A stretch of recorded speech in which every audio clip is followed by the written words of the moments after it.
Welcome to the Introductions Necessary podcast, a daily introduction to the contributions of women working in STEM fields. In 1928, the world of medicine was changed when Alexander Fleming demonstrated the antibacterial properties of penicillin.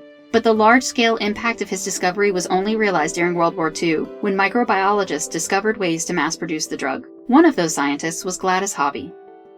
Born on November 19, 1910, Hobby studied at Vassar, initially finding her course in chemistry difficult, but also the most intriguing. She earned her chemistry bachelor's in 1931, followed by a doctorate from Columbia University 4 years later. At Columbia, Hobby was on a research team that was investigating the uses of penicillin. She was especially interested in the possibilities of its use in chemotherapy. With a small initial sample, they used a variety of improvised methods to brew more penicillin for study, including setting up flasks under the seats of Columbia's amphitheater.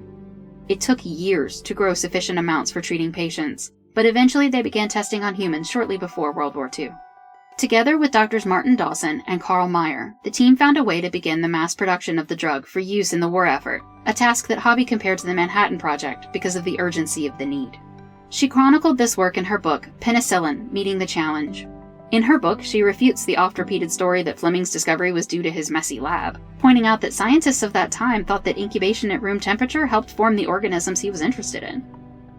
Hobby later went on to work for Pfizer Pharmaceuticals, where she continued studying antibiotics like streptomycin and terramycin, expanding medical knowledge about antibiotics and the diseases they were used to treat.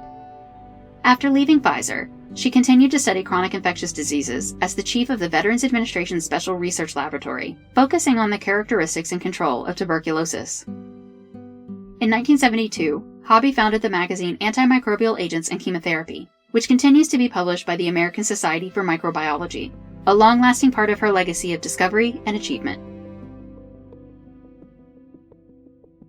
Introductions Necessary is a production of 9 Hour Films. Our music was composed by Kristen Baum. Please visit our website, introductionsnecessary.com, to listen to previous episodes and learn more about the women featured in this program. We would love for you to introduce yourself to us on Patreon. You'll get the latest updates and find out how to support the podcast on patreon.com/9hourfilms. Thank you for listening.